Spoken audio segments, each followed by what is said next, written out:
The judge asked who signed away parental rights to a mistress. She stood, alone, no lawyer, no family, just a woman in a thrift store blazer, holding a folder that was about to destroy every single person on the other side of that courtroom. Her husband smiled. His new girlfriend smiled. His mother whispered loud enough for everyone to hear. She probably sold those kids for drug money. But here is what nobody in that room knew.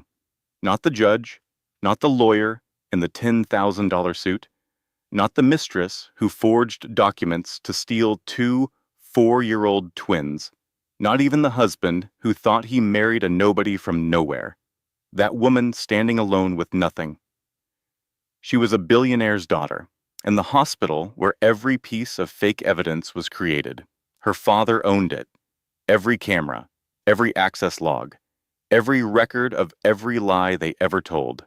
She did not know it yet, but she was about to find out, and when she did, the people who tried to erase her were going to wish they had never learned her name.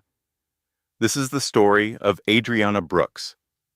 And if you have ever felt powerless, if you have ever been underestimated, if someone has ever looked at you and decided you were worth nothing, stay until the end, because what happens in that courtroom is going to change the way you think about silence and strength and what it really means to fight back. Lesson and value. This story carries one truth that every person needs to hear. Silence is not weakness. It is patience with a purpose. The people who try to break you are counting on you staying quiet, but documenting everything, asking for help, when you have done all you can alone and refusing to be erased. That is how ordinary people win extraordinary battles. This is not just entertainment. This is a reminder that your moment is coming, and the truth always comes out. If this story hit you somewhere real, if you felt something watching Adriana stand up in that courtroom, do me a favor. Drop a comment and tell me which moment gave you chills. Hit that like button so more people who need to hear this can find it. Share it with someone who is going through their own battle right now. And if you are not subscribed yet, join this family, because we tell stories here that stay with you long after the screen goes dark. Hit subscribe, turn on the bell, and I will see you in the next one. The judge asked who signed away parental rights to a mistress. She stood. The courtroom went quiet. Not the normal kind of quiet where people stop talking, the heavy kind. The kind that presses on your chest and makes you hold your breath because you can feel something coming that is going to change everything. Adriana Brooks stood alone at the respondent's table in Family Courtroom 3 of the Wake County Courthouse in Raleigh, North Carolina. She was 32 years old, and she looked every single day of it. Not because she was aging badly, because life had been pressing down on her with both hands for the past 8 months, and the weight of it showed in the shadows under her eyes and the way her shoulders curved forward like she was bracing for the next hit.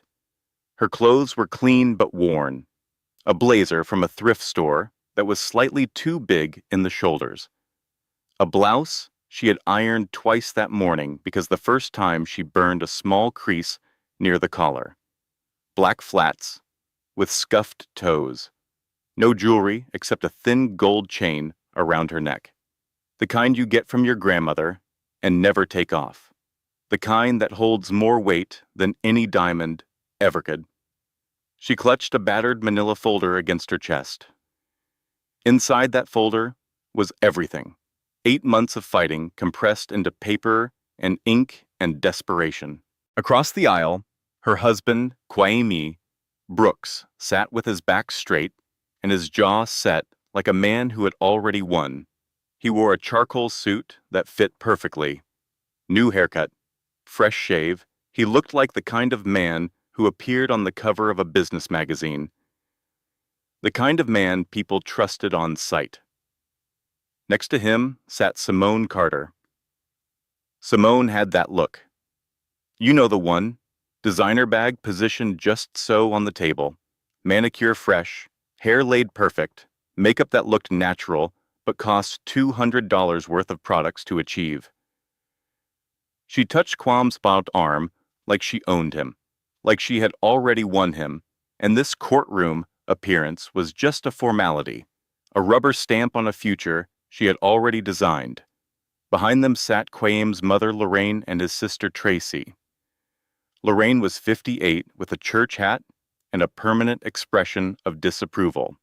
Tracy was 30 and had the same expression, but with less practice, hiding the cruelty behind it. They both wore smirks that said they had been waiting for this day for a long time. The bailiff called the case. Brooks versus Brooks. Custody of minor children. Caleb and Chloe Brooks. Age 4. Twins. Quayam's lawyer stood up. His name was Gregory Whitfield, and he was the kind of attorney who wore suits that cost more than most people's rent.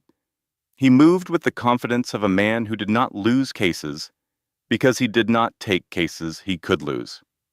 Your Honor, he said, laying a leather folder on the judge's bench. We are presenting voluntary parental surrender documents signed by Mrs. Adriana Brooks, approximately 6 months ago. These documents indicate that Mrs. Brooks willingly transferred all parental rights of the minor children to Miss Simone Carter, who has been serving as primary caregiver for the past several months. Lorraine leaned forward and whispered, but she whispered the way some people whisper, loud enough for half the courtroom to hear. She probably sold those kids for drug money, always knew she was trash. Tracy covered her mouth like she was hiding a laugh, but she was not hiding anything. She was never fit to be a mother. Look at her, cannot even afford a decent outfit for court. Simone squeezed Kwame's hand and put on a face of deep concern. The loving stepmother, the woman who stepped in when the biological mother failed. The performance was polished, almost believable. The judge was an older woman named Patricia Coleman, with silver-streaked hair, pulled back tight, and reading glasses perched on her nose. She had been on the family court bench for 23 years.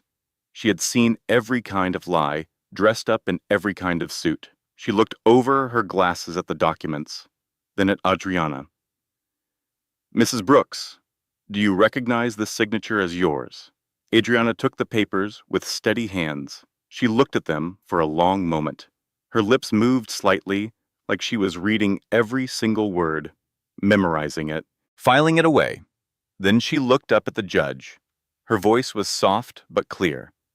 No, Your Honor, that is not my signature, and I can prove it.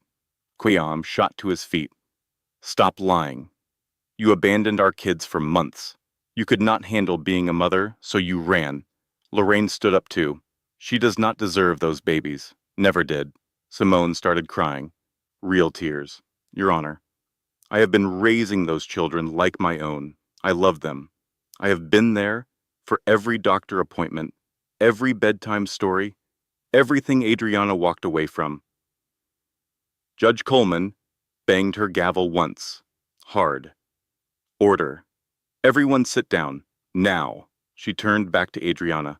Mrs. Brooks, this is a serious allegation. Do you have any proof that this signature was forged?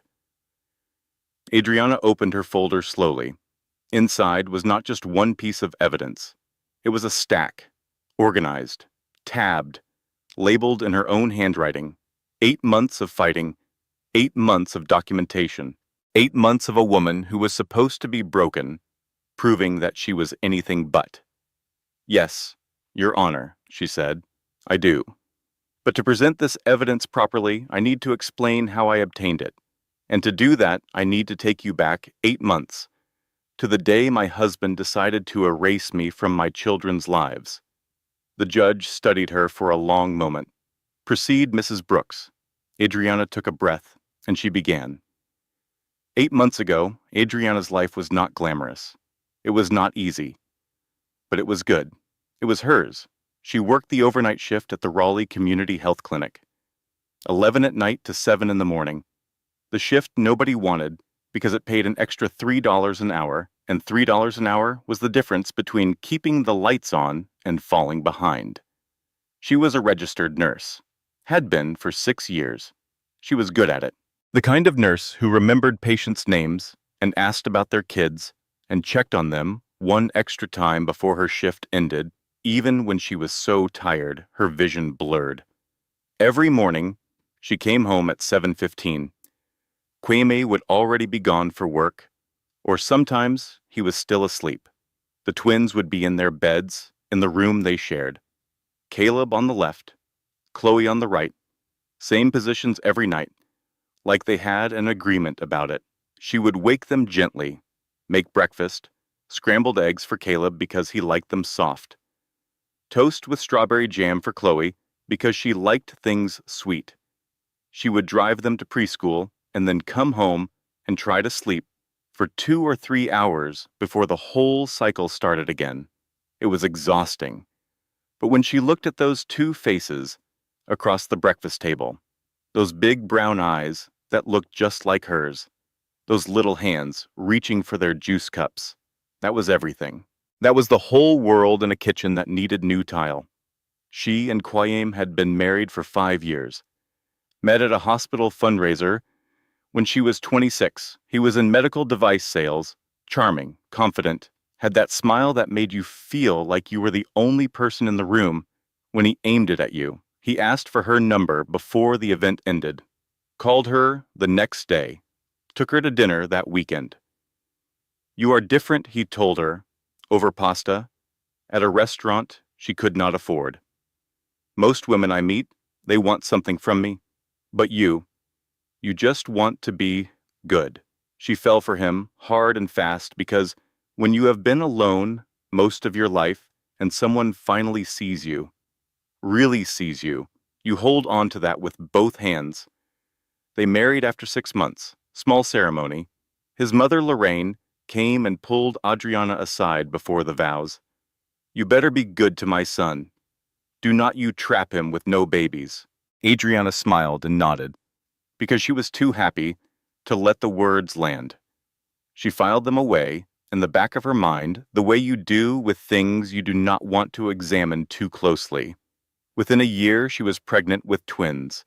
Kwame seemed excited, set up the nursery, came to doctor appointments, rubbed her swollen feet at night. But Lorraine and Tracy got colder, started making comments just loud enough to hear. She trapped him.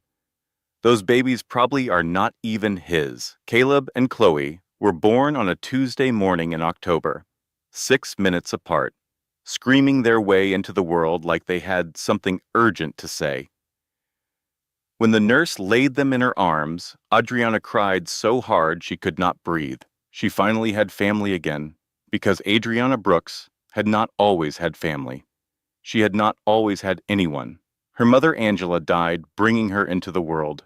Her father was a name she never knew. She was raised by her grandmother Geneva in a small house in rural North Carolina where the paint was peeling and the porch steps creaked, but inside it smelled like cornbread and collard greens and love so thick you could lean against it. Miss Geneva. That is what everybody in town called her. Out of respect, she cleaned houses for a living, worked on her hands and knees, scrubbing other people's floors, never complained, just hummed old spirituals while she worked and taught Adriana by example that strength does not announce itself. Real power moves in silence. At night, she would braid Adriana's hair on the porch while lightning bugs blinked in the yard. Baby girl, she would say, her old hands gentle but sure. People are going to test you in this life, going to try to make you small. But you got something in you that cannot be made small. You hear me? Yes, ma'am. Do not matter what they take from you. You hold your head up. You stay kind.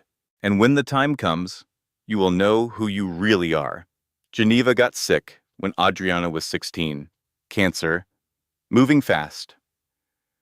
On a Tuesday evening in May, she called Adriana to her bedside. She was small against the pillows, but her eyes were still sharp. She reached under her pillow and pulled out a sealed envelope, old, yellowed at the edges. Keep this safe, baby girl. Do not open it yet. You will know when the time comes. It is the truth about who you are, about your father. Is he alive? Geneva smiled through tears. He loves you more than you know. He had to leave to protect you. That is all I can say. 3 days later, Geneva passed in her sleep, holding Adriana's hand. At 16, Adriana was alone. Foster care. 3 homes in 2 years. She carried that envelope in her backpack, and then in her purse, and then in a wooden box in her closet. 16 years, and she never opened it. Geneva said she would know when. She trusted that. She put herself through community college, nursing degree, night shifts, double shifts. She built a life with her bare hands. And then Kwame came along, and she thought she was done building. Thought she could rest. Thought she had finally found what she had lost when Geneva died. She was wrong. Now back to 8 months ago, the night everything started to crack. It was 2 a.m, and Adriana was sitting in the break room at the clinic with her best friend, Donna Price. Dana was a fellow night shift nurse. 35, loud, funny, the kind of friend who said what everybody was thinking, but nobody would say out loud. Dana was eating vending machine chips and looking at Adriana with an expression that said she had been holding something in for weeks. Girl. When is the last time Kwame actually came home before midnight? Adriana shrugged. He has got a big account. Medical conference season. You know how it is. Dana crunched a chip slowly. Mm-hmm. Conference season. That is what my first husband called it too. Right up until I found conference season's thong in his glove compartment. Adriana laughed despite herself. It is not like that. It is always like that. I am just saying. Trust but verify. That is not jealousy. That is self-preservation. The signs are always there, honey. We just decide not to read them because the truth costs more than the lie. Adriana brushed it off, finished her shift, drove home. Kwame was asleep. But Dana's words sat in her chest like a stone, and at 3 a.m, while Kwame snored beside her, Adriana did something she had never done in 5 years of marriage. She picked up his phone. She found the texts under the contact name SC. They were not sexual. They were worse. They were strategic. After the filing, we will have full control. The kids will adjust. Children are resilient. She will not fight. She cannot afford to. Adriana's hands shook. She screenshotted everything. 12 messages. Put his phone back on the nightstand. Went to the bathroom and sat on the cold tile floor and stared at the wall for 20 minutes. She did not cry. She did not confront him. She was thinking. Over the next 2 weeks, Adriana became a ghost in her own marriage. She smiled when Kwame talked to her, cooked dinner, bathed the twins, went to work. But underneath the surface, she was digging. She started with Simone Carter, the name from Kwame's phone, his so-called business partner, the woman he had introduced at a company barbecue 3 months earlier as someone he was working with on a big account. Adriana remembered that barbecue, remembered how Simone laughed at everything Kwame said, remembered how she bent down to talk to the twins and Chloe immediately reached for her hand, remembered how Lorraine had whispered loud enough for the whole backyard to hear. Now that is the kind of woman Kwame should have married. Classy, educated, not some charity case from the country. Adriana had swallowed that, filed it away, kept smiling. But now, she was done swallowing. She searched Simone Carter online, LinkedIn profile, MBA from a mid-tier business school, professional history, and there it was. Prior to her current position, Simone had worked at Mercy General Hospital. In the medical records department, Mercy General, the hospital where Caleb and Chloe were born. Adriana stared at that detail for a long time. The next day, she called Mercy General and requested copies of her medical records, her own records. She had every legal right to them under federal privacy law. The woman on the phone was pleasant. Of course, ma'am. We will process your request.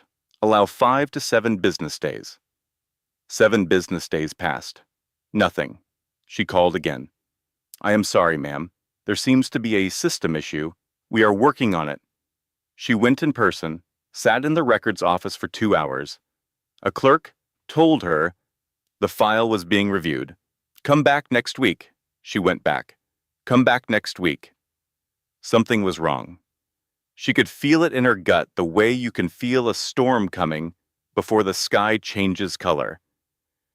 Someone did not want her to see those records. Meanwhile, Kwame was getting bolder. The mask was coming off in pieces.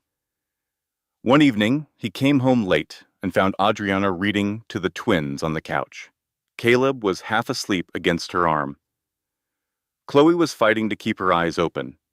You know, Kwame said, leaning against the doorframe, Simone thinks kids need stability, a real home environment, not a mother who works all night and sleeps all day. Adriana did not look up. She kept reading, kept her voice steady for her children. The twins asked Simone to read them a story last weekend. They are getting attached. She is really good with them. Adriana turned the page, finished the story, carried each twin to bed, kissed their foreheads, closed their door. Then she turned to Kwame in the hallway. When did the twins see Simone last weekend? They were here with me all weekend. Kwame smiled, the kind of smile that is not a smile. It is a warning. Maybe you should pay more attention to where your kids are. He walked into the bedroom and closed the door. Adriana stood in the hallway. She pressed her back against the wall and breathed, counted to 10. Then she pulled out her phone and texted Dana. Something is happening. I need your help. Dana replied in 4 fewer seconds. Name the time and place. I will bring wine and a baseball bat. Despite everything, Adriana almost smiled. The insults kept coming. Kwame stopped being subtle about it. You let yourself go. Why can you not dress like other wives? Simone gets it. She understands ambition. Lorraine started showing up unannounced. Checking on the grandkids, she said, but really she was cataloging. The stack of dishes in the sink, the laundry basket in the hallway, the fact that Adriana was sleeping when she knocked at 1 in the afternoon because Adriana had worked from 11 the night before until 7 that morning. Tracy came too, and she brought her phone. She took photos when she thought Adriana was down looking. The messy kitchen counter, the toys scattered on the living room floor. Normal life in a house with 4-year-old twins. Adriana caught her once.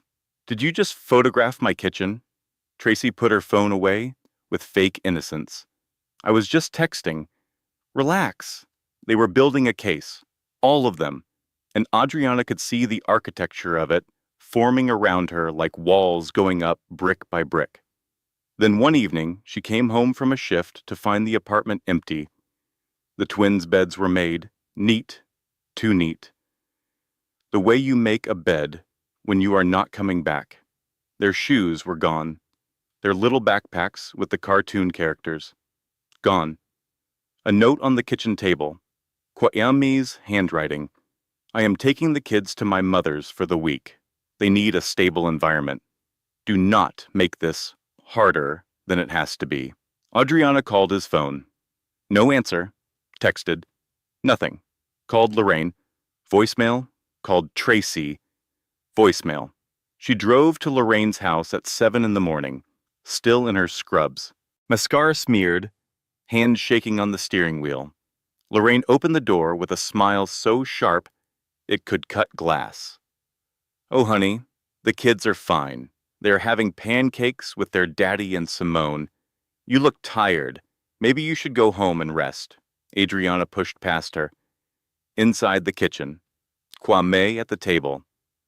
Simone across from him, the twins between them, syrup on their faces, laughing, happy.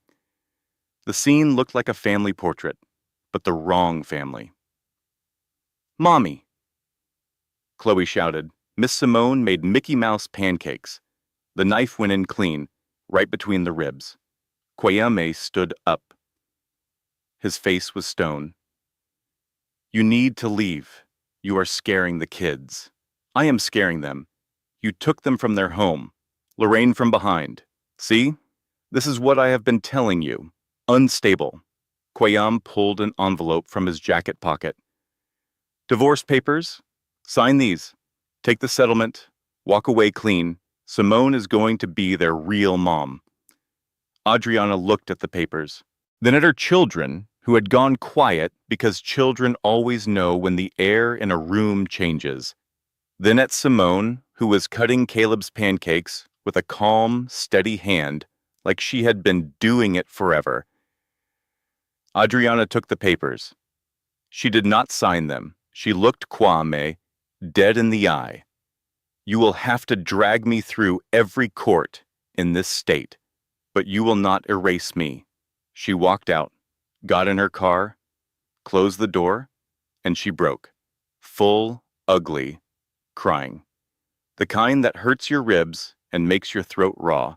5 minutes of it. Everything she had been holding for weeks, pouring out in that front seat. Then she stopped, wiped her face with the back of her hand, pulled out her phone, called Dana. "I need help, and I need a lawyer." Dana did not miss a beat. "My cousin Marcus is a paralegal. He is not expensive because he is not good at much else. But he knows custody law. I will call him right now." "Thank you." "And Adriana." Dana's voice softened. "You are not alone. You hear me. You have got me. I hear you." That night, Adriana sat at her kitchen table. The apartment was silent in the worst way. No little voices, no cartoon theme songs, no tiny feet on the floor. She opened her laptop, and she started a file. She labeled it Evidence. Then she typed a single line at the top. "Nobody is going to save me. I am going to save myself." Dana's cousin Marcus turned out to be exactly what Dana described. Not the best paralegal in the world, but honest, and he knew family court procedure like the back of his hand. He met Adriana at a coffee shop the next morning. He was a big man, with kind eyes and a yellow legal pad that he wrote on in tiny, precise handwriting. "Listen," he said, after she told him everything. "Family court is not about who is right. It is about who has documentation. Judges do not want to hear your feelings. They want paper, time-stamped, dated, organized. Everything you can prove, put it on paper. Everything you cannot prove yet, find a way." Adriana nodded. "Here is what we need," he continued. "Your work schedule, proving you are employed and stable. The screenshots from Kwame's phone. The twins' pediatrician records showing you brought them to every appointment. Character references from your coworkers and the preschool teacher. Bank statements showing you contribute to the household. And file an emergency custody motion today, right now, before they have time to build more ammunition." They filed that afternoon. The motion requested immediate return of the children based on the fact that Kwame had removed them from the family home without Adriana's consent. Meanwhile, Adriana kept digging into Simone Carter. She had discovered that Simone worked at Mercy General and medical records, but that was just the most recent hospital. On LinkedIn, Simone's work history showed 4 different hospitals in 3 states over 8 years: Georgia, Texas, now North Carolina. She never stayed more than 2 years at any of them. "Nobody moves that much," Adriana told Dana during their shift that night. "Not unless they are running from something. Or running a pattern. Or both," Dana said. Through the legal aid website, the paralegal recommended Adriana found a name: Detective Ray Santos. Semi-retired fraud investigator. He did pro bono consulting for people who could not afford private investigators. She called him. Santos was skeptical. Ma'am, custody disputes are not fraud cases. They are when someone forges your signature on legal documents. You have proof of that, not yet, but I know where to look. They met at Adriana's apartment. Santos was 45. Former law enforcement, had the look of a man who had seen too much and decided to keep going anyway. He stood in her living room and listened while she walked him through everything. The texts, the hospital records stonewall, Simone's job history, the pattern. Santos rubbed his jaw. In fraud cases, the pattern is the proof. 1 incident is a mistake. 2 is a coincidence. 3 is a crime. If this woman has done this before, at other hospitals, there will be a trail. People who commit fraud get comfortable. They reuse the same methods. Find me the pattern, and I will find you the crime. He looked at her evidence wall. She had started taping things to the living room wall. Sticky notes, printed articles, timelines drawn in marker on printer paper, string connecting related documents. You know, this looks like a serial killer's apartment, right? Adriana managed half a smile.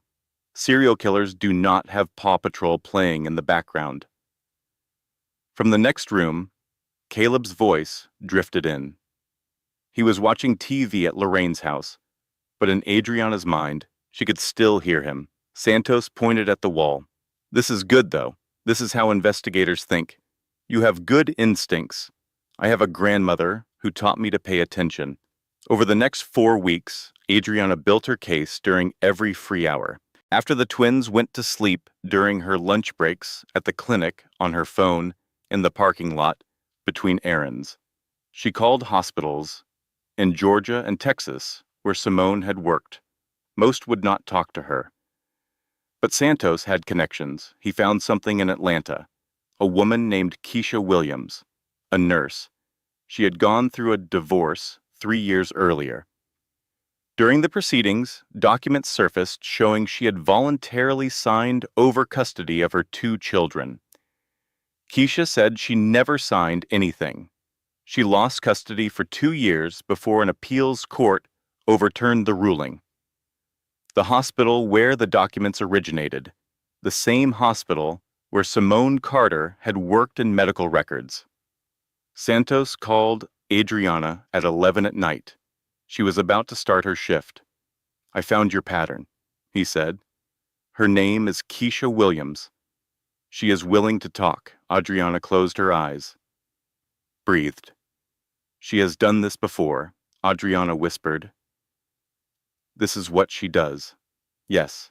But we still cannot prove she forged your specific documents. We need the originals. We need access logs. We need proof she touched your file. Then we get it. The emergency custody motion got a hearing date, 2 weeks out.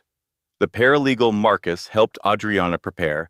She organized every piece of evidence, work schedule, phone screenshots, pediatrician records, character references. The preschool teacher wrote a letter that made Adriana cry.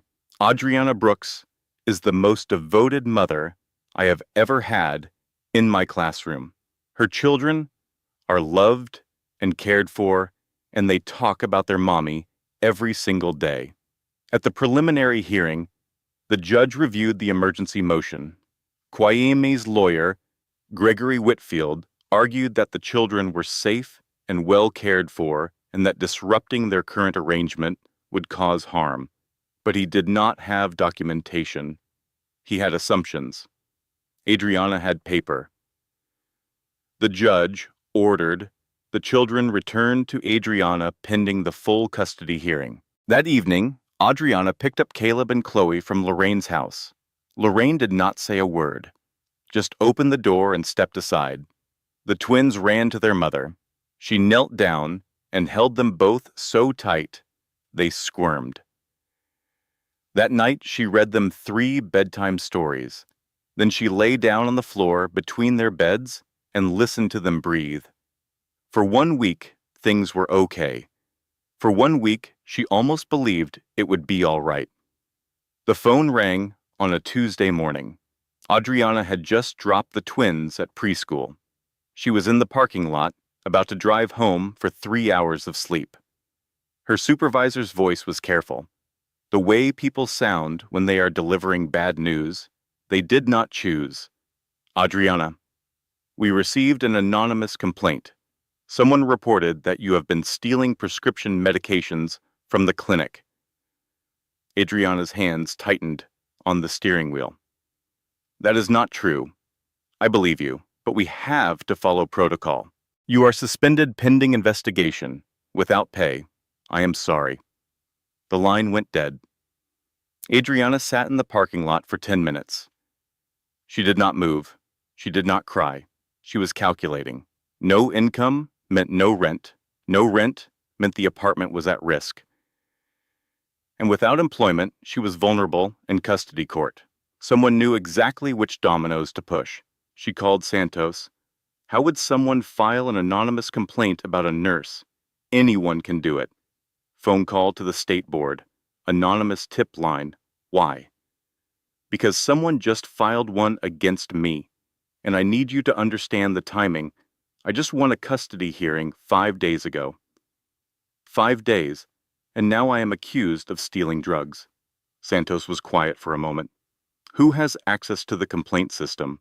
Who would know exactly how to do this? Adriana already knew the answer. Someone who worked in hospital administration, someone who understood medical reporting systems inside and out. Simone, 6 days later.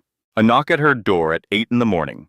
Her landlord, a tired-looking man in a polo shirt who could not make eye contact. Adriana, I am sorry. The management company is requiring me to deliver this. Eviction notice.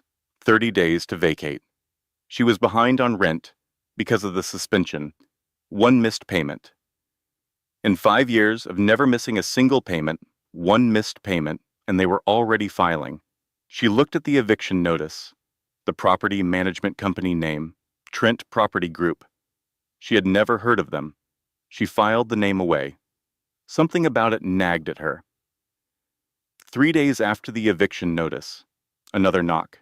9 in the morning, a woman in a gray pantsuit with a county ID badge, CPS, Child Protective Services.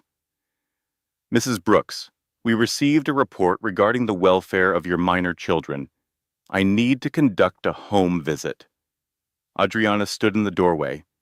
3 hits in 10 days, job, home, now this. The architecture of it was elegant in its cruelty, each piece supporting the next.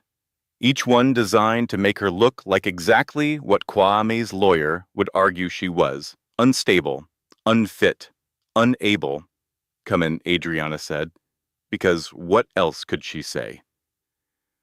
The CPS worker was a woman named Janet. She was thorough but not unkind. She checked the apartment. The fridge was stocked. The twins' room was clean. Caleb and Chloe were playing on the floor. Healthy, happy, obviously loved. Janet made notes, spoke to the twins briefly, looked in cabinets and closets. The whole process took 45 minutes that felt like 45 years. The home appears to be in order, Janet said at the door. I will note that in my report. But the file will remain open until the investigation is resolved. After she left, Adriana stood in the kitchen. The twins were watching cartoons in the next room. Their laughter drifted through the doorway. $340 in her checking account. No job. Eviction in 24 days. A CPS file with her name on it, and a custody hearing in 5 weeks. She had been here before, not these exact circumstances, but this feeling, this standing at the edge of everything with nothing to hold on to. She was 16 again. Geneva was gone. The foster homes, the empty rooms, the feeling of being erased. That night after the twins fell asleep, she sat on the bathroom floor. The tile was cold. The apartment was silent. She pulled her knees to her chest and pressed her forehead against them, and she let herself feel it. All of it. The fear, the rage, the exhaustion. Here's the thing about being on the bathroom floor at 3 in the morning. Most people have been there, in some version or another. Maybe not this exact floor, maybe not this exact fight. But that place where it is dark and you are tired and you have done everything you can think of, and it is still not enough. That is a universal address. Everybody has visited. The question is never whether you end up on that floor. Everybody does. The question is what you do when you get up. Adriana got up. She went to her closet, pulled down the wooden box, Geneva's box. The envelope was still inside, 16 years old, yellowed at the edges, her grandmother's handwriting on the front. She picked it up, held it, put it back, picked it up again. Not yet. Not tonight. Instead, she opened her laptop, sat on the floor next to her evidence wall, and she typed 3 words into a search engine: Trent Property Group, the property management company that filed her eviction. She dug corporate records, state business filings, subsidiary listings. Trent Property Group was a subsidiary of Callaway Holdings, which had a consulting contract with a medical staffing company called Apex Health Partners. Apex Health Partners was Simone Carter's current employer. Adriana sat back against the wall. The eviction was not random. It was not bad luck.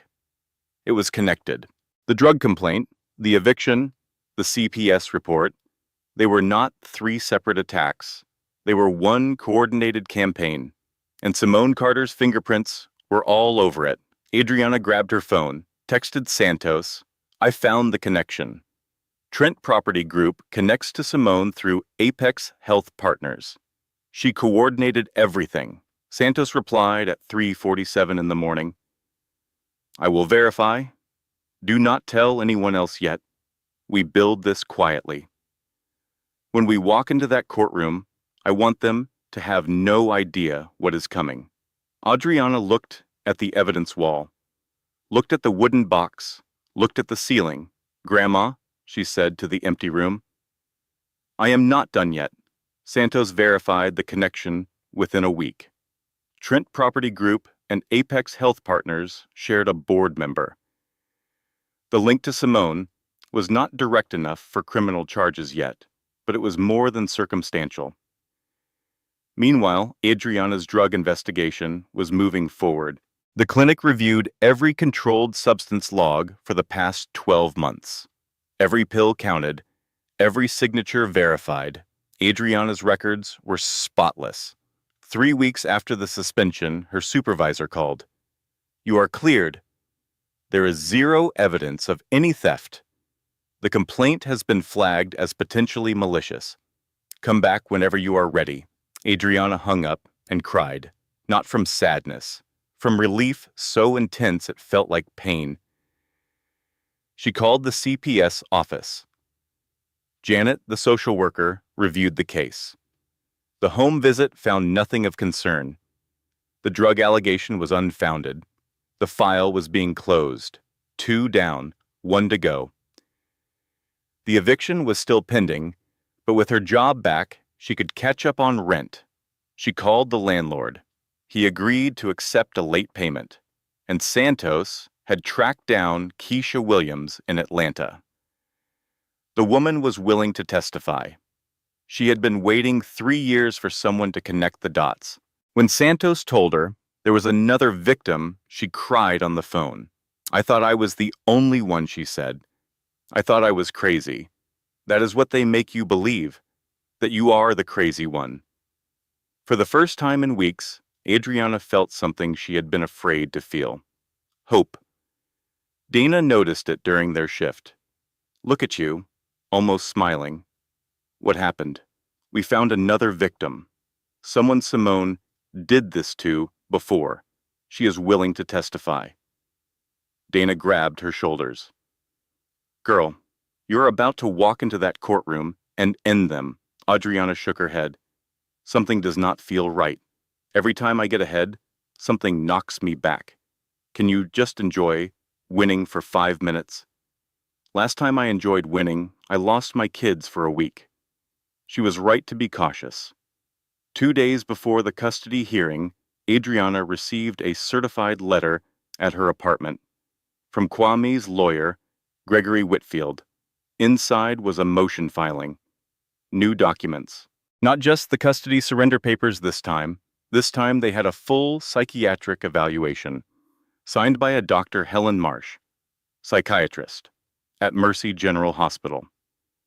The evaluation stated that Adriana Brooks suffered from, quote, delusional paranoia and obsessive behavioral patterns that render her unfit for unsupervised parenting. Adriana had never met Dr. Helen Marsh, had never had a psychiatric evaluation. The document was fabricated from the first word to the last. But attached to the fabricated evaluation were real documents. Adriana's actual medical records from her pregnancy, her OBGYN notes from 4 years ago, notes that included a disclosure Adriana had made in confidence during a postpartum checkup. She had told her doctor that she was feeling anxious, that she was not sleeping well, that she worried about being a good mother. Normal things. Things millions of new mothers feel and say to their doctors in confidence, trusting that those words will stay in that room. They did not stay in that room. Someone pulled those records. Someone read those private words, and someone twisted them into a weapon. She called Santos. Her voice was shaking. They faked a psychiatric evaluation, and they pulled my real medical records and used my own words against me. I told my doctor I felt anxious after the birth. Every new mother feels anxious. And now, they are using it to say I am mentally unstable. Santos was already moving. We need to find Dr. Marsh. If she did not actually evaluate you, that is medical fraud. I will pull her schedule and travel records. Adriana hung up and sat in her car in the parking lot. It was raining. Heavy gray sheets of water blurring the windshield. Her phone rang, the preschool. Mrs. Brooks, I wanted to let you know that Chloe drew a picture in class today. She seemed upset afterward. I thought you should see it. Adriana picked up the drawing after work. It was a family portrait done in crayon. 4 figures. Mommy with brown hair and a smile. Caleb in a red shirt. Chloe in a purple dress. And a 4th figure, labeled in a teacher's handwriting because Chloe could not spell it herself. Other mommy. Adriana sat in the preschool parking lot holding that drawing. The rain hammered the roof of her car. She looked at the crayon figure, labeled Other Mommy, and something inside her cracked open. She screamed, full and raw and guttural. The kind of scream that comes from a place beneath words. She screamed until her throat hurt, and the windows fogged, and there was nothing left. Then she stopped, wiped her face, and drove home. She went straight to the closet, took down the wooden box, pulled out the envelope. 16 years. Geneva's voice. You will know when the time comes. The time had come. The envelope was old. The paper inside was expensive, heavy stock, the kind that comes out from a desk that costs more than most people's cars. A letter, a birth certificate, a hospital bracelet so tiny it could have been a doll's. The letter was handwritten, every word careful, like each one had been chosen and reconsidered and chosen again. My dearest daughter Adriana, if you are reading this, then Geneva has passed, and you are on your own. I am sorry. I am sorry I could not be there. I am sorry I had to leave you when you were just a baby. Your mother Angela and I loved each other, beyond anything I can put into words. But my world was dangerous. When you were 3 months old, someone tried to take you. A kidnapping attempt. It failed, but barely. I knew then that my enemies would use you and your mother to destroy me. So I made the hardest decision of my life. I sent you to Geneva, your mother's mother, the strongest woman I have ever known besides your mother herself. Angela was supposed to come too. We had a plan. But 2 months after I sent you away, Angela died in a car accident. An accident I have never believed was an accident. I have spent 32 years carrying that suspicion and that guilt. I sent money. I paid for the house. I covered the bills. Geneva sent most of it back. She said you needed to learn to stand on your own. She was right. She was always right about the things that matter. I have watched you from a distance your whole life. I have people who check on you, who make sure you are safe. I know about your husband. I know about your children. I know about the woman who is trying to destroy you. But I waited. Because Geneva would have wanted you to fight first, to know that you could. If you need me now, I am here. I have always been here. Call this number. It is a private line.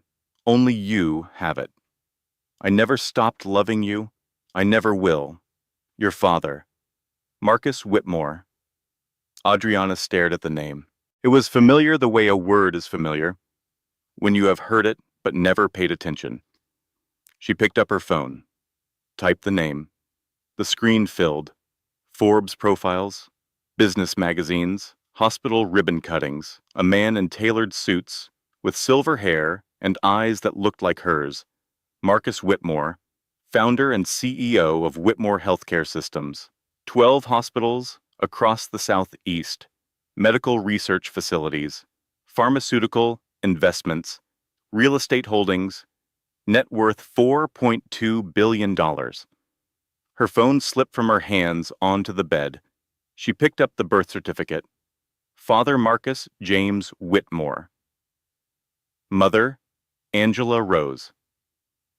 Thompson, child Adriana Geneva.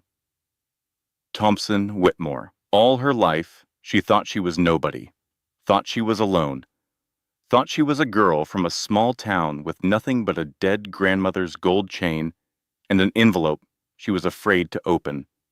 She was the daughter of one of the wealthiest men in America, and he owned the hospital where her children were born, the hospital where Simone Carter had worked, the hospital where every piece of fraudulent evidence against her had been created. She sat on the floor for a long time. The twins were asleep. The apartment was quiet. Rain had stopped. Through the window, she could see stars. Geneva's voice again. Asking for help is not weakness, baby girl. It is wisdom. Knowing when you have done everything you can alone. That is strength, too. She picked up her phone, dialed the number from the letter. It rang once. Someone picked up immediately. A man's voice, deep, careful, like he had rehearsed this moment 1,000 times and was still not ready. Adriana, how do you know my voice? Because you sound exactly like your mother. They met at a diner off Highway 54. Not a penthouse, not a boardroom. A diner with vinyl booths and coffee that tasted like it had been sitting since morning. Marcus Whitmore's choice. He said he wanted to meet somewhere real. He drove himself. No security team, no entourage. He wore a button-down shirt and khakis like any other man his age, meeting family for breakfast. He was nervous. Adriana could see it in his hands, the way he kept straightening the salt shaker, adjusting his coffee cup. Looking at the door, every time it opened. When she walked in, he stood up. For a moment, they just looked at each other across the diner. Two strangers who shared blood and 32 years of silence. Adriana sat down across from him. She did not hug him. She was not ready for that.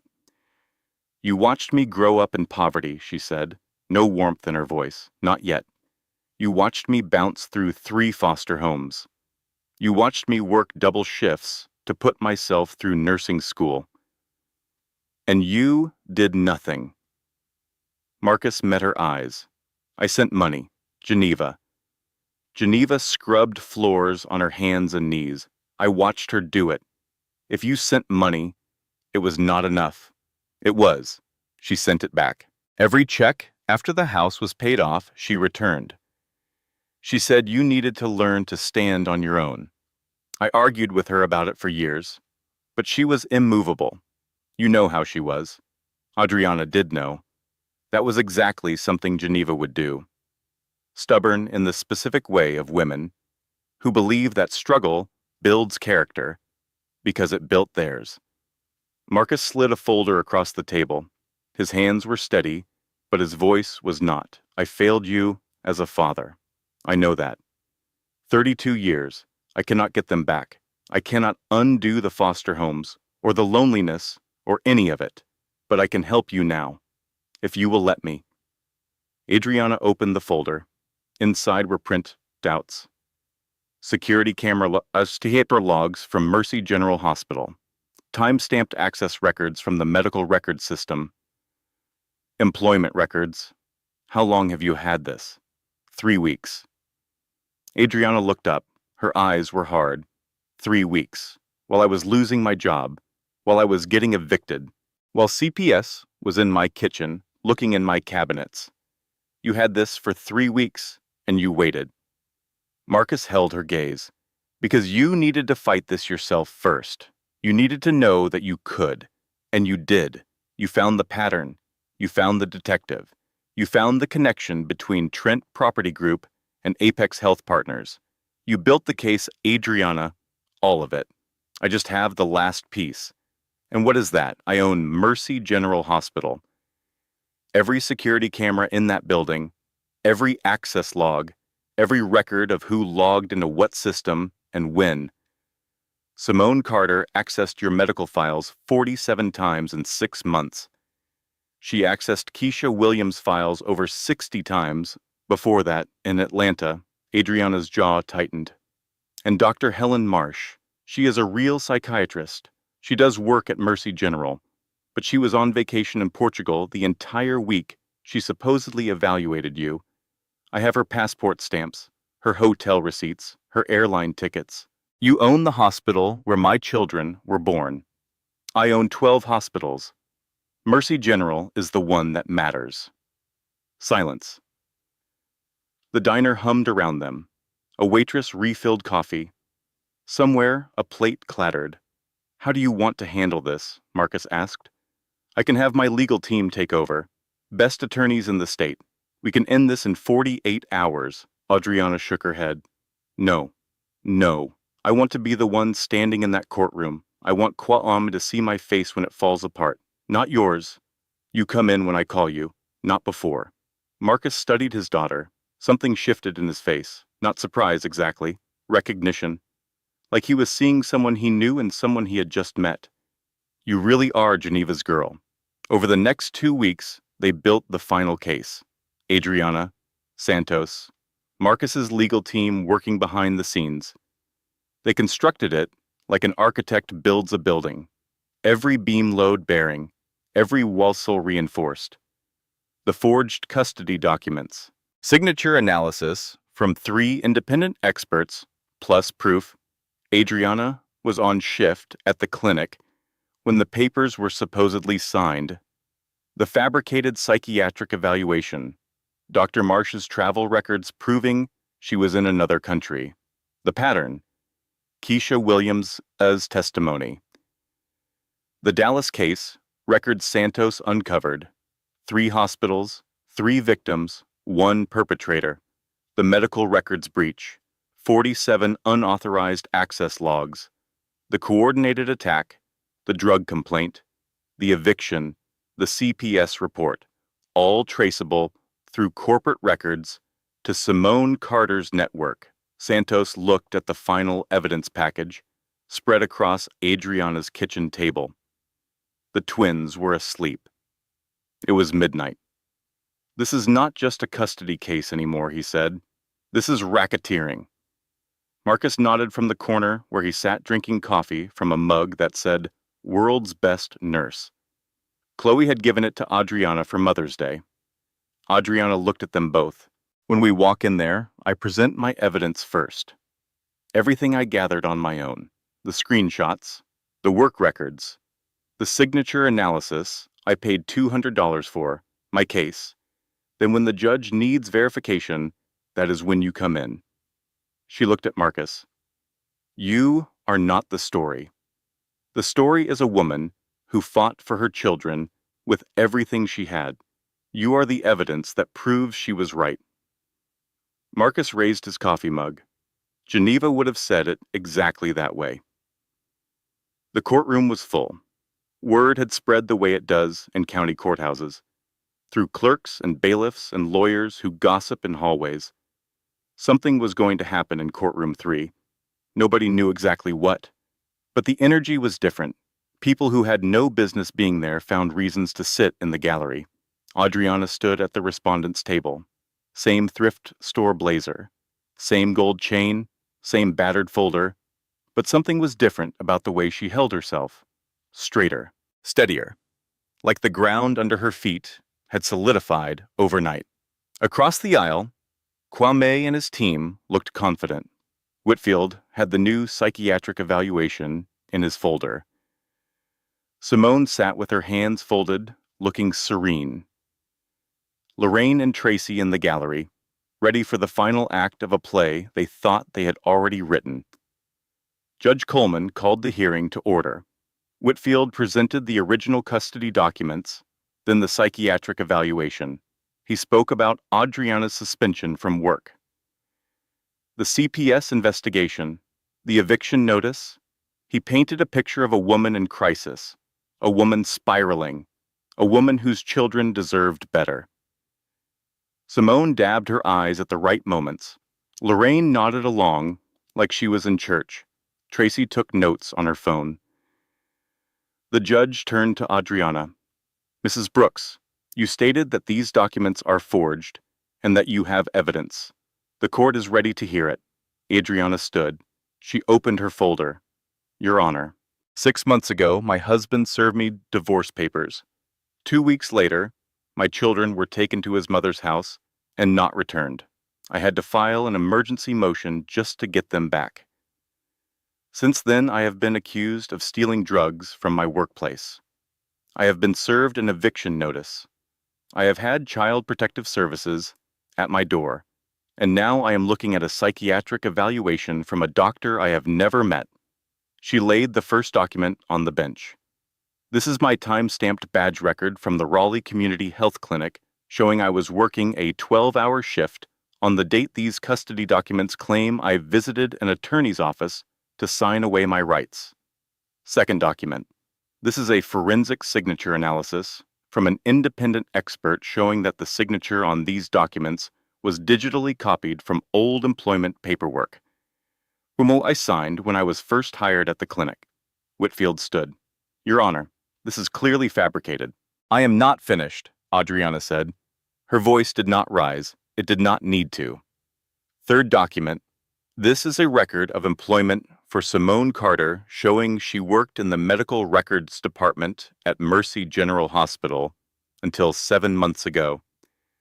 The same hospital where my children were born. The same hospital where my medical files are stored. She paused. Let it land. Fourth document. This is a statement from Keisha Williams of Atlanta, Georgia. 3 years ago, Miss Williams went through a custody dispute. During that dispute, documents appeared showing she had voluntarily surrendered her parental rights. She had not. She lost custody of her 2 children for 2 years. The hospital where those documents were generated is the same hospital where Simone Carter previously worked, in medical records. The courtroom was changing. You could feel it, the energy shifting like weather. Whitfield was flipping through his papers. Simone's serene expression had cracked, just slightly, just at the edges. And Your Honor, the psychiatric evaluation from Dr. Helen Marsh. I have never met Dr. Marsh. I have never been evaluated by Dr. Marsh, but I know someone who can verify that. She turned toward the doors. Your Honor, I would like to call a witness who can verify the authenticity of all evidence I have presented. The doors opened. Marcus Whitmore walked in, tall, silver-haired, tailored gray suit. Behind him, 2 men in dark suits. Not bodyguards exactly, legal counsel, but they moved with the kind of quiet authority that makes people sit up straighter. Most people in the courtroom did not recognize him by face. He was not that kind of rich, not the celebrity kind, the quiet kind, the kind where the money is so deep it does not need to be loud. But Judge Coleman recognized the name. Her eyes widened, just slightly. "Mr. Whitmore," she said, "what brings you to my courtroom?" Marcus walked down the aisle. His eyes swept the room, landed on Adriana. Something softened, then his gaze moved to Kwame, and it went cold. "Your Honor, that is my daughter. Those are my grandchildren, and these documents are forged." The courtroom erupted. Whispers, gasps, the kind of sound that happens when reality shifts and nobody is sure where the new ground is. Kwame's face lost all color. His mouth opened. Nothing came out. Lorraine grabbed the bench in front of her. Tracy stared with wide eyes. Simone looked from Marcus to Kwame and back, panic flashing. Marcus gestured to his legal counsel, who approached the bench with a leather folder. "In this folder, Your Honor, you will find security footage from Mercy General Hospital showing that Simone Carter accessed my daughter's medical records 47 times over 6 months. You will also find employment verification showing my daughter was at work during every date and time these documents claim she was signing papers." He paused. "Additionally, we have travel records for Dr. Helen Marsh.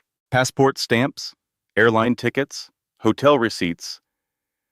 Dr. Marsh was in Lisbon, Portugal. For the entire week, she supposedly conducted a psychiatric evaluation of my daughter. She never examined Adriana. The evaluation is fabricated." He turned to look at Simone directly. "We also have evidence connecting the anonymous drug complaint filed against my daughter to a network of companies linked to Miss Carter's employer, the eviction notice, the CPS report. These were not separate events. They were a coordinated campaign designed to strip a mother of her children." Simone shot to her feet. "That is a lie." "I did not. Sit down," the judge said. Her voice was iron. Marcus looked at Kwame. Kwame had shrunk in his seat, small in a way Adriana had never seen him before. "You thought my daughter was alone," Marcus said quietly. "You thought she had no power, no family, no one to protect her. You thought that made her easy to erase." He paused. The courtroom was so quiet, you could hear the air conditioning. "You were wrong on all counts." Judge Coleman set down the papers. She removed her reading glasses.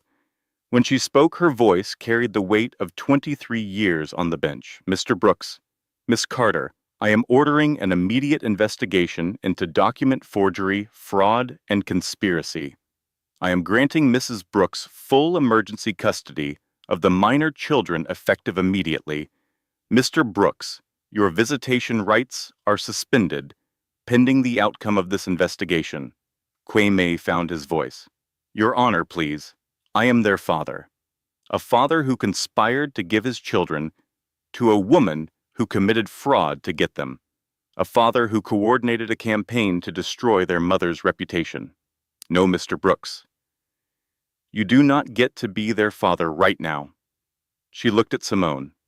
"Miss Carter, I strongly advise you to retain criminal defense counsel." Adriana had been quiet, letting the evidence speak, letting her father speak. But now, she stepped forward. When she spoke, her voice was steady, clear, not loud, not angry, just true. "I stayed quiet because my grandmother taught me that real strength does not need to yell. I let you humiliate me because I wanted to believe you would remember the woman you married, the woman who stood by you when you were building your career, the woman who raised your children while you worked late, or said you were working late, the woman who loved you when love was all she had to give." The courtroom was still. "But you did not forget me. You erased me on purpose. You looked at me and decided I was worth nothing. You thought you could steal my children, and give them to a woman who committed crimes to get them. She turned to Simone. You wanted my life so badly, you forged my signature. You pretended to love my children, to get close to a man who was never yours. You attacked my job, my home, my reputation. You weaponized my own medical records against me. She paused. Now you get to live with the consequences. She walked to her father and took his hand, looked back at Kwame one more time. I do not hate you. I just do not recognize you anymore. And maybe that is sadder than hate. She walked out of that courtroom holding her father's hand. The only sound was her footsteps, and somewhere in the gallery, someone crying. In the back row, Dana leaned to the woman sitting next to her and whispered, I told her that man was conference season. The woman looked confused. Dana shrugged. You had to be there. Some endings are clean, neat, wrapped in ribbon. This one was not. Adriana got her children back that same day. She drove to Lorraine's house with a court order and a deputy sheriff.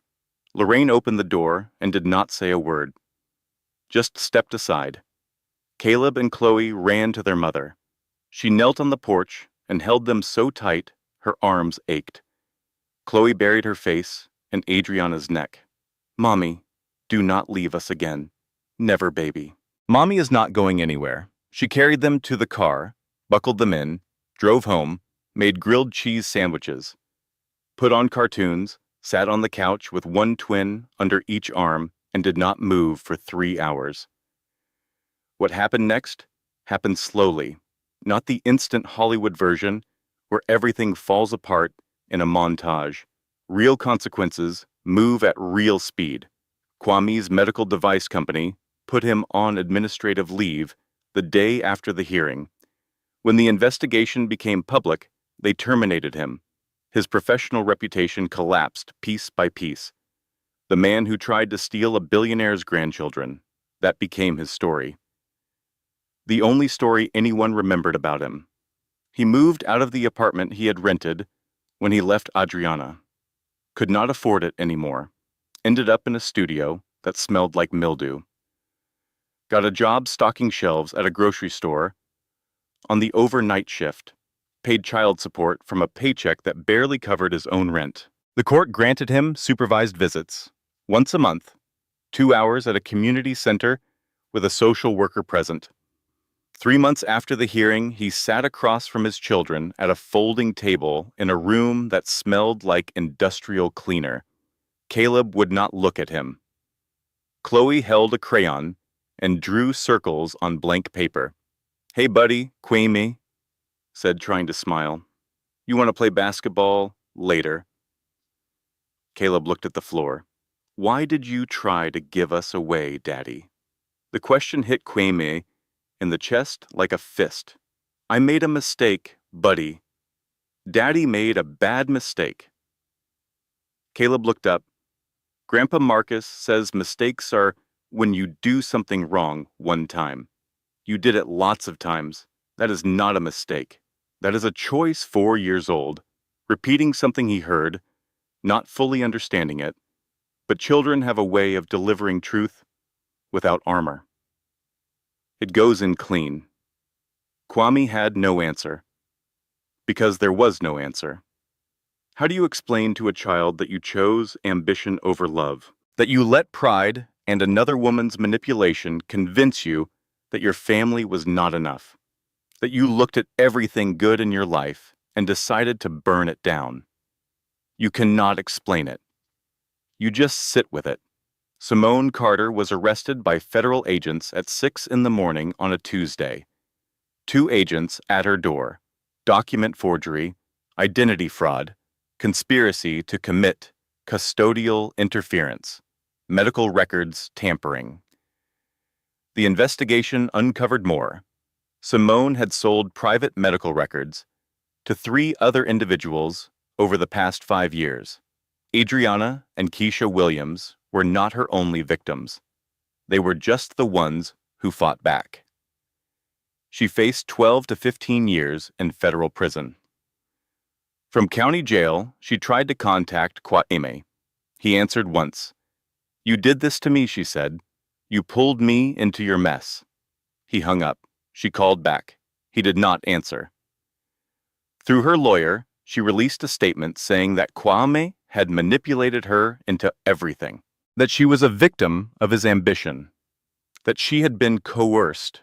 Nobody believed her. The access logs did not lie. 47 times she logged into Adriana's records, 61 times into Keisha's. The timestamps told the story she would not tell. Lorraine and Tracy faced a different kind of consequence. Not legal, social. The church community they had been part of for 20 years learned what happened. People who had sat next to Lorraine in the pew for decades stopped speaking to her. The women's ministry asked her to step back. Neighbors who used to wave crossed to the other side of the street. Tracy lost her job. The HR department at her company could not employ someone who participated in custody fraud. It was a liability issue, they said. But it was also a decency issue, and everyone knew it. They did not come begging. Not together, anyway. Lorraine called once, 4 months after the hearing. Adriana saw the caller ID. She let it ring and ring and ring. She did not answer. Some people think forgiveness means opening the door again. But sometimes forgiveness just means not carrying the anger anymore. You can forgive someone and still change the locks. Adriana and Marcus were building something, slowly, carefully, the way you build anything on ground that has been broken, with patience and realistic expectations and the understanding that 32 years of absence does not disappear because the truth came out. They argued about the years he stayed away, about the money Geneva sent back, about the 3 weeks he had evidence and waited while Adriana was losing her job and her home. One night, after dinner, the twins asleep. You know what bothers me most, Adriana said. Not the money, not the years. It is that you watched me almost lose my children, and you waited. I waited because Geneva would have wanted me to fight first. I know, but Geneva never had to watch her grandchildren get taken away. Maybe she would have done it differently. Marcus had no answer for that, because she was right. And sometimes the strongest thing a parent can do is admit that their child has outgrown their wisdom. They kept trying. Dinners on Sundays. Marcus reading to the twins in his deep voice, teaching them about their grandmother Angela, who he had loved more than anything, telling them about Geneva, who raised their mother into the woman she became. He was not a perfect grandfather. He was learning, the way everyone learns, a role they came to late, with effort and humility, and the knowledge that showing up imperfectly is better than not showing up at all. 6 months later, on a Sunday morning, Adriana drove the twins to a cemetery in rural North Carolina, the old Baptist Church cemetery, magnolia trees, birdsong, peaceful in the way that only places full of memory can be. Geneva's headstone was simple granite. The words carved into it read, "She loved loud in a quiet way." Adriana placed white roses at the base, Geneva's favorite. The twins stood on either side of her. Caleb held her left hand. Chloe held her right. "Mommy, why are you crying?" Caleb asked. "Because I am happy, baby. Your great-grandma saved us, even after she was gone." Chloe looked up with those brown eyes that saw everything. "Did we win, Mommy?" Adriana smiled through tears. She thought about the bathroom floor at 3 in the morning, the $340, the evidence wall, the phone call to a father she never knew, the courtroom, all of it. "We did not have to win, sweetheart. We just had to survive long enough for the truth to come out." They walked back to the car, slowly, the way you walk when you are not in a hurry, because for the first time in a long time there is nowhere you need to be except right here. Her phone buzzed. "Marcus, hospital ribbon cutting next Tuesday. Your grandmother's name goes on the building. I would like you to do the honors," Adriana typed back. "Only if the twins can cut the ribbon." Marcus replied. Geneva would have insisted. She put her phone away, buckled the twins into their car seats, touched the gold chain around her neck.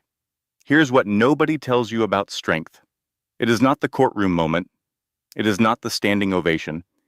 It is not the part where everyone gasps and the villain's face falls and justice arrives in a tailored suit. It is the bathroom floor. It is the 3 in the morning. It is the checking account balance that makes your stomach drop. It is the drawing your daughter made of other mommy and the way that word cut through you like nothing else ever could. That is where strength lives. In the ugly hours, the quiet ones, the ones nobody sees and nobody applauds. Adriana did not win because her father was a billionaire. She won because she was Geneva's granddaughter, because she documented everything, because she asked for help when she had done everything she could alone, because she refused to be erased. The billionaire father was the last 5%. The other 95 was a tired nurse with a laptop and a good friend who answered the phone at 3 in the morning and a grandmother who taught her that silence is not weakness. It is patience with a purpose. So, if you are out there right now, if you are in the dark part, the bathroom floor part, the empty bank account part, the nobody believes me part, you do not need a secret billionaire father. You need a paper trail. You need one person who will answer the phone when it is late. And you need to remember that the people trying to erase you are counting on you staying quiet. Do not stay quiet. Get loud on paper. Build your case. Ask for help when you have done everything you can alone. And walk into that room with your evidence and your truth and let it do what truth always does. It comes out. It always comes out. And when it does, the loudest people in the room suddenly have nothing to say. The ones who thought silence meant weakness discover they were wrong. And the woman they tried to break was never broken. She was just waiting, gathering herself, getting ready to remind the world who she really was. Adriana touched the gold chain one more time, started the car. Caleb was singing a song he learned at preschool. Chloe was already asleep. The road stretched out ahead of them, open and clear. She drove toward home. Closing disclaimer. This content was carefully researched, developed, and manually edited by our team to deliver meaningful stories with real-life lessons. Every narrative is crafted with intention, designed not just to entertain, but to inspire, empower, and remind you of the strength you already carry. Thank you for watching and for being part of this community.